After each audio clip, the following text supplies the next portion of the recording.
Hello hello hello के छ सबैलाई नमस्ते। अनि आज हामी गर्न गइरहेको छौँ आइफोन 15 प्रो म्याक्सको अनबक्स गर्नुभन्दा अगाडि फोन त हुनु पर्यो। सो फोन किन्नलाई एप्पलको वेबसाइटमा हेरेको थिएँ, किड्नी पनि लिँदो रहेछन्। सो किड्नी बेचेर को आइफोन किन्छ भनेर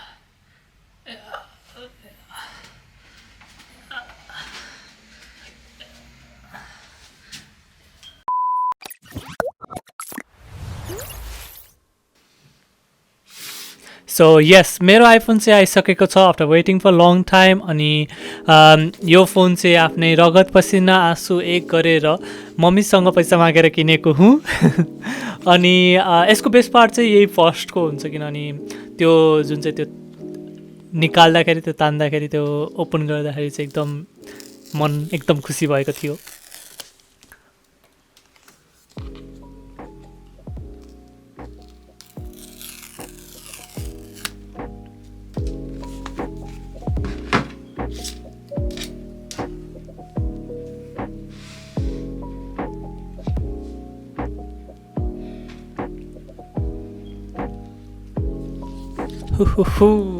अनि आइफोनको बक्स एकदम मिनिमल रहेको छ। आइफोन आई थिङ्क धेरै मिनिमलिस्ट नै कम्पनी हो। अनि यसको नयाँ फिचर चाहिँ one of the new feature चाहिँ यसको यिनीहरूले बटन, पहिला चाहिँ स्विच थियो त्यो साइलेन्ट गर्नलाई, अहिले चाहिँ बटन राखेका छन्। अनि अर्को चाहिँ मैले यहाँ USB-C को पोर्ट देखाउन खोजिरहेको थिएँ, जुन चाहिँ नयाँ फर आइफोनको होल लाइनअपको लागि। तर मेरो क्यामेराले फोकस गर्न मानिरहेको थिएन, किनभने मेरो क्यामेरा पनि म जस्तै भएको छ, अनफोकस्ड। त्यही भएर चाहिँ मैले धेरै प्रयास गरेँ यसलाई।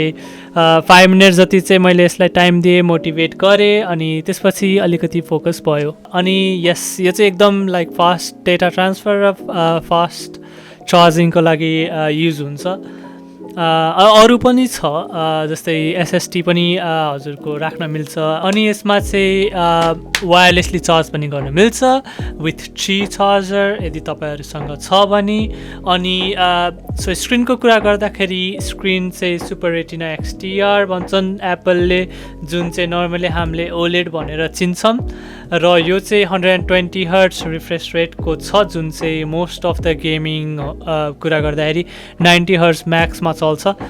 गेमिङकै कुरा गर्दा 8 GB ऱ्याम नि छ र नयाँ प्रोसेसरमा 1 मोर न्यू GPU कोर रहेको छ। सो यो चाहिँ USB-C केबल दिएको थियो, जुन चाहिँ ब्रेडेड वान, सो अलिकति मजबुत होस् भनेर, पहिला जस्तो अलिकति हुने थियो पहिला चाहिँ। अनि पेपर वर्क दिएको छ, जुन चाहिँ पिन दिएको थियो, पिनले कान कोट्याउनलाई, भनेपछि पेपर वर्क चाहिँ हजुरको सिडनीको एग्रिमेन्टको लागि रहेको छ। र स्टिकर दिएको छ त्यो किडनीको त्यो दाग नदेखे जस्तै राख्नलाई, जस्ट अ जोक। सो एकचोटि फेरि फोनकै बारेमा कुरा गरौँ।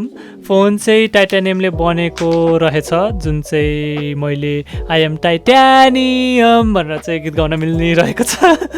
सायद फोन फर्स्ट फोन नै होला जुन चाहिँ टाइटानियमले बनेको। टाइटानियम चाहिँ नर्मल एल्युमिनियम भन्दा चाहिँ अलिकति लाइट हुँदो रहेछ स्ट्रेन्थ वाइज, जुन चाहिँ पहिलाको फोनहरू एल्युमिनियमले बनेको हुन्थ्यो। अनि सो लाइक लिगेर हिँड्न पनि अलिकति सजिलो हुने। अनि साइडसम्मै कलर चाहिँ ब्रस्ट गरिएको रहेछ साइडमा, सो नट अल्केस भनेर होला। अनि मैले चाहिँ ब्ल्याकमा लिगेको थिएँ, किन भन्दाखेरि मेरो PC सेटअपहरूसँग मिल्ने भएको भएर। अनि पछाडिको ब्ल्याक ग्लास पनि अलि फेडेड नै गरिएको रहेछ, नट अल्केस भनेरै होला। एन्ड इभन त्यो क्यामेराको साइडको ग्लास नै ब्ल्याक ग्लासबाटै बनाएको रहेछ, I think for aesthetic.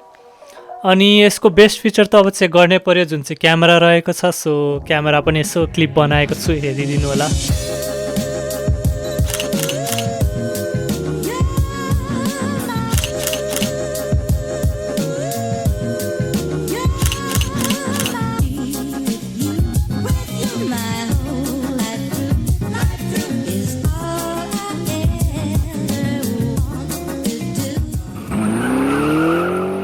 So यो फोनमा चाहिँ 5 टाइम्स अप्टिकल जुमसम्म गर्न मिल्छ र 25 टाइम्ससम्म चाहिँ क्रप जुम पनि गर्न मिल्छ, जुन चाहिँ नोजी आन्टिजहरूको लागि अरूको घरमा के भइरहेको छ भनेर चाहिँ साँचो गर्न पनि सजिलो हुनेछ, which is just a joke.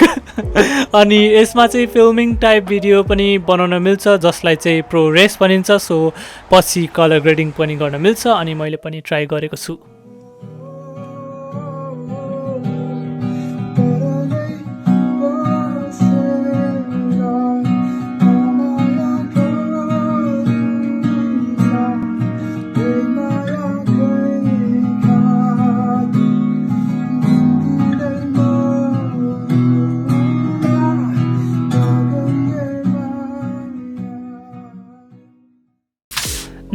त्यो थियो आइफोनको बक्सको अनबक्सिङ। अनि अब आइफोनकै अनबक्सिङ त गर्नै पर्यो भनेर चाहिँ मेरो खतरा टुल निकालेँ, जुन चाहिँ स्क्रुड्राइभर 5 वाला। एप्पलको चाहिँ डिफ्रेन्ट हुन्छ स्क्रुड्राइभर्स होइन, यिनीहरूले चाहिँ खै अलिकति युनिक नै हुन खोज्छन् एप्पलका।